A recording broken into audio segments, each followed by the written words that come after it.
Good morning, dear, and welcome back. So we are practicing and trying to understand how to solve inverse kinematics problem, and in doing so, how starting from the scratch, ground level, that assuming that you have designed a robot and that hardware is with you, and then with the drawing of design, you can get all the parameters. Then how you should proceed to make a model of the same robot which computer understands. So that required actually practice, because there are several such robots. This is just like analogous to, your maybe lots of integration you have practiced, lot of differentiation, but even then, if you have not practiced enough in the competitive exam, there could be some tricky integration, you may not be able to do it. Similar is the case. More you practice with different robot structures, especially mechanical engineers or the model developer, they need to practice. More you practice with different kinds of structure, how to develop a model, you will be skillful. Let us try to understand again. We are having, say, this is the structure which we have. Okay, so this is revolute, RRR robot. So the motions are like this. So about about this rotation is taking place. This another z-axis, about this rotation can take place, and there is another z-axis about this rotation can take place. And as you know, if you put your eyes here, if with respect to I, the anti-clockwise is positive, okay, so clockwise is negative rotation. So that's the concept which we always follow. Okay, so that's first of all, you understand, right? Here, where to keep zeroth axis? I told you that we can keep zeroth axis here. Same place, that is z0, x0, y0.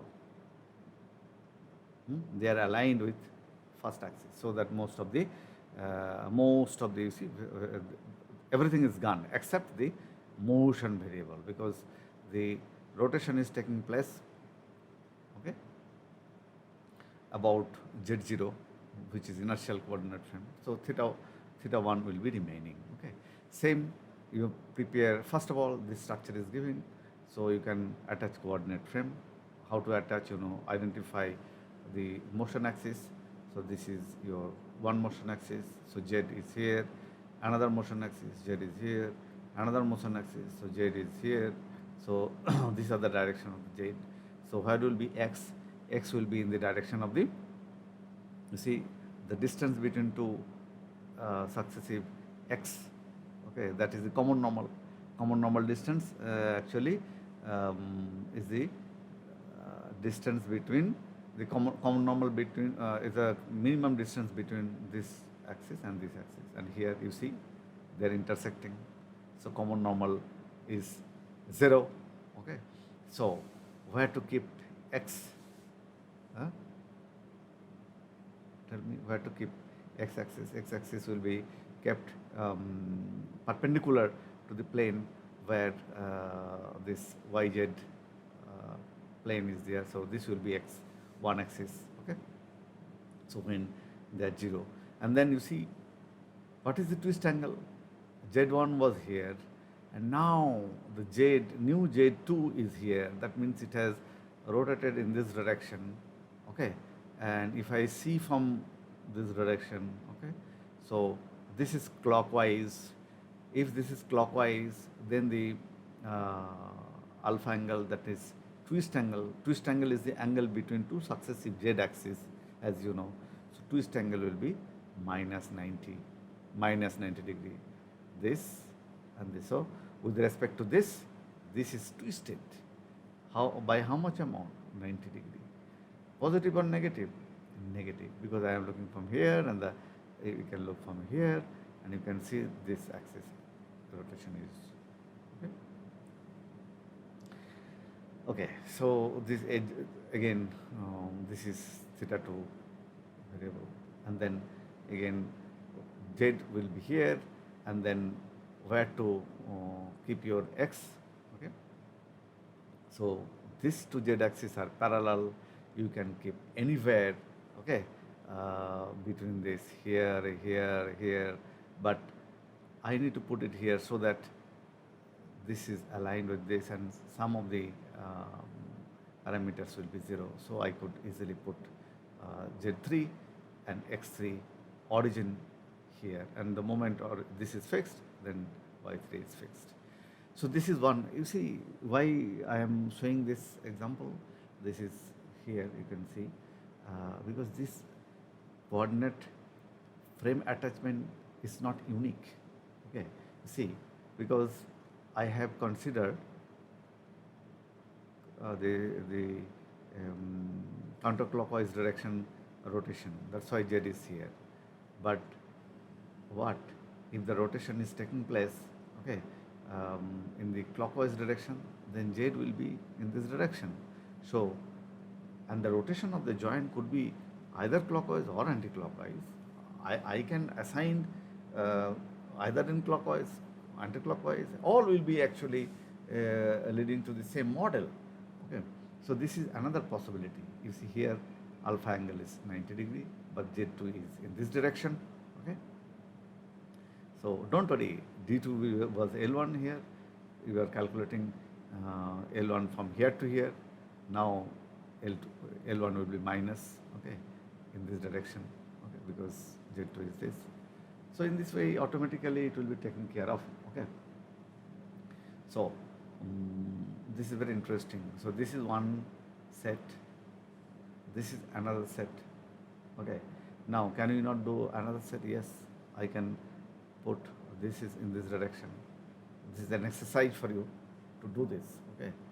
Assign coordinate frame. Coordinate frame attachment is the most important job one should do very correctly, to get a correct model. Once you have done this, these are the DH parameters, okay, and then you fill up the DH form, Denovet-Hartenberg table. Same old story, alpha I minus 1, ai minus 1, di theta I, okay, and then you see link 1, okay, that means alpha 0, a0, d1, theta 1. What is alpha 0? 0. A0 is 0, alpha 0 is 0, d1 is 0, only theta 1 is there. Like that, okay? So, a1 is 0, alpha 1 is minus 90, because this is the angle, twist angle. So, one z axis, other z axis, that angle is plus minus 90 degree in this case, because this is z direction. If the z direction is this, then you see, and then twist is this.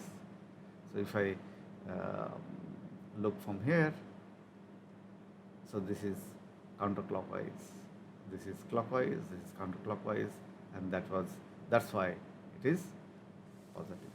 Okay, remember all this small thing but useful thing, and then you fill up, and then same old story, use this generator matrix and figure out all the links, individual transformation matrix, the one with respect to 0. So better you have a pen and paper, you do it with me, t2 equal to 1, 2 with respect to 1, then you can also calculate 3 with respect to 2, okay. So this will be again some matrix, okay, and you will have to read these, put all these values here, that is alpha I minus 1 0, ai minus 1 L2, di 0, and theta 3, theta equal to theta 3. If you put it here, then you will generate this matrix. Once you generate those matrix, again same old story, 3 to 0 will be 0 1, which is a function of theta 1, function of theta 2. Clearly understood, right? So this is only function of theta 1, theta 2, theta 3, because all the joints are revolute joint. Okay. And all other parameter, alpha, A, they are geometric parameter. They are fixed. They are not going to change with the motion of the robot. Hope you have understood. There is another assignment for you. You'll have to show this is near about a physical robot. Okay, so you see the dimensions. So here, first of all, this is a hardware you have been given. So try to think how motion takes place. So this link, with respect to base, the infrastructure can move in this direction, theta 1. Okay, then this is our shoulder like of thing. This is our base. If you are considering this as our hand, which is not, but okay. So this is our base. You stand up and then you twist. So that's the motion theta 1. And then this is shoulder. Okay, with respect to the shoulder, you are moving. So theta 2 is that. This is our elbow. Okay, and this is tool coordinate frame, passive. First in the earlier lecture, tooling manipulator having only XY, we have attached a passive tool coordinate frame. Here also we have attached this, and these are the dimensions, geometrical dimensions given. So this is L1 plus L2. Okay, that means this is the height of the robot. Okay, so this is L2, this is L1. So from ground to this, actually L1 plus L2, and then this is given your L3, this is L4. So these are all important because they are what? They are the common normal, which is characterizing the link length. Okay. Now you have the same generator matrix. So first of all, it is given. You have identified the motion.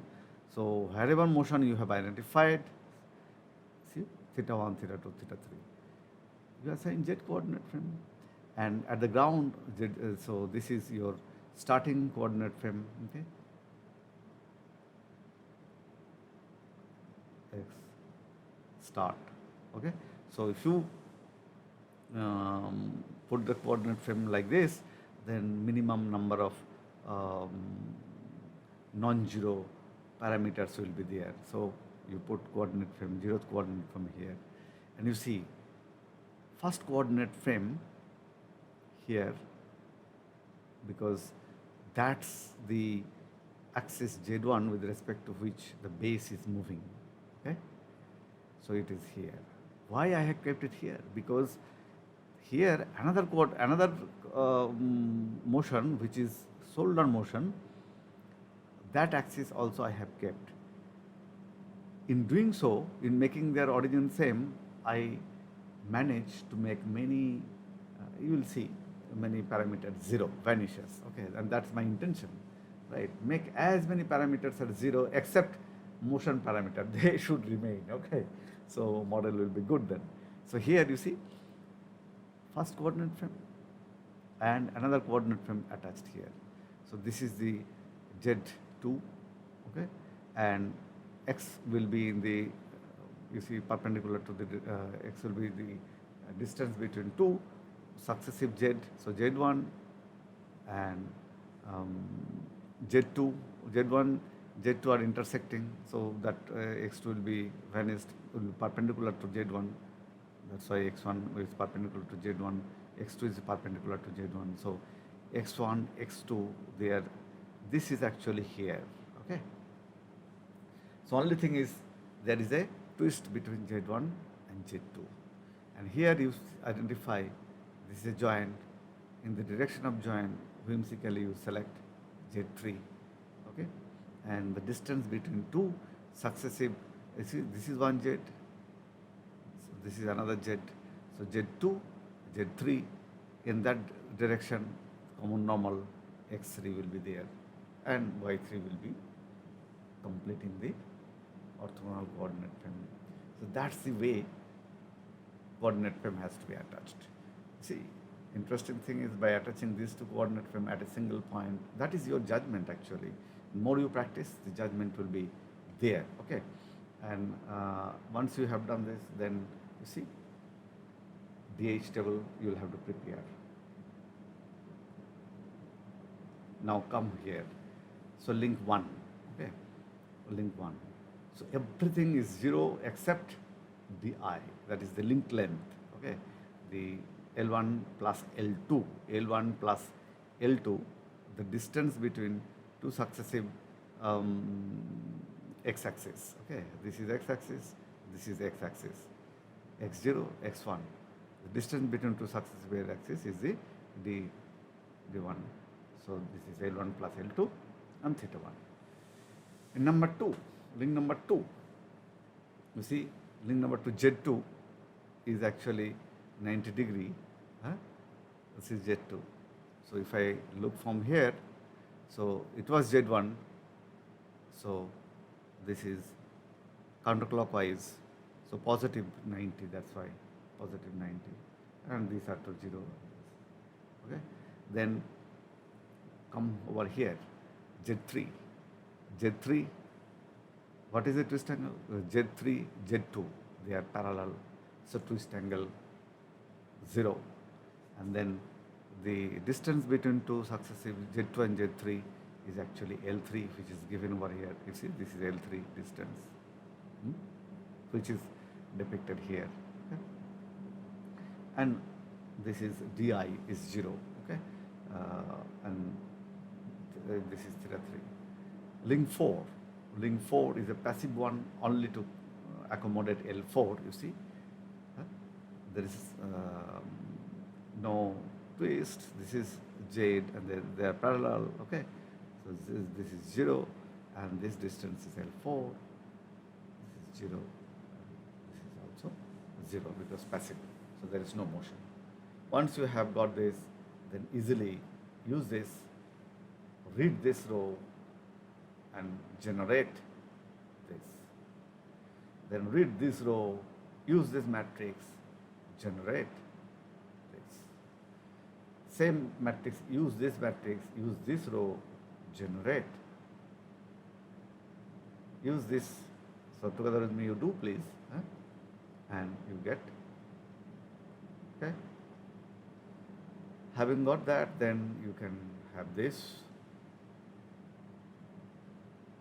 What is the variable? All other are either 0 or constant. This is theta 1 is the variable. Okay.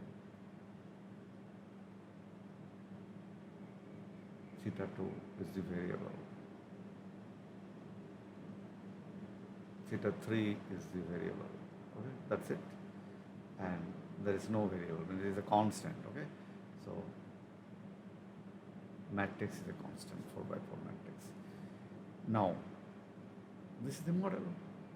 Okay, so forward kinematics means you run theta 1, theta 2, theta 3 loop. You will be given that, okay, theta 1 cannot move beyond this and this, theta 2 cannot move. So this is the range, has to be specified by the designer. Once the designer specify, then you can calculate by running 3 loop, you see, outer loop, 3 nested loop, theta 1, theta 2, theta 3, by collecting huge data. You can run 3 nested loop and collect the data, and you will get this. That is forward kinematics. And from where, through using some graphics, you can actually see what is the working envelope of the robot. Okay. So this is now Puma robot model. Same old story, right? Puma need to be understood correctly. Puma is our hand. Okay, in this configuration, this is left hand. So you see that again 2 coordinate frame has been 1 and 2 has been attached here. You study this Puma. Next day we will again study Puma a little bit more. So what I have planned, we will study Puma robot model. We will develop the model. So this is 6 degrees of freedom robot, and another cobot, because nowadays cobot is a very buzzword, and that's a very different kind of robot, cooperative robot. We will take the example of a cooperative robot, cobot. Okay, it could be Baxter, and then we will see how its model can be created. So these two structures are different actually. Okay, and they can be treated in a different way, because cobot has 7 degrees of freedom. That means it is having redundancy, and why redundancy is there, what is the advantage, disadvantage, all kind of interesting issue we'll discuss in the next class. Till then, stay safe, have a nice day, bye bye.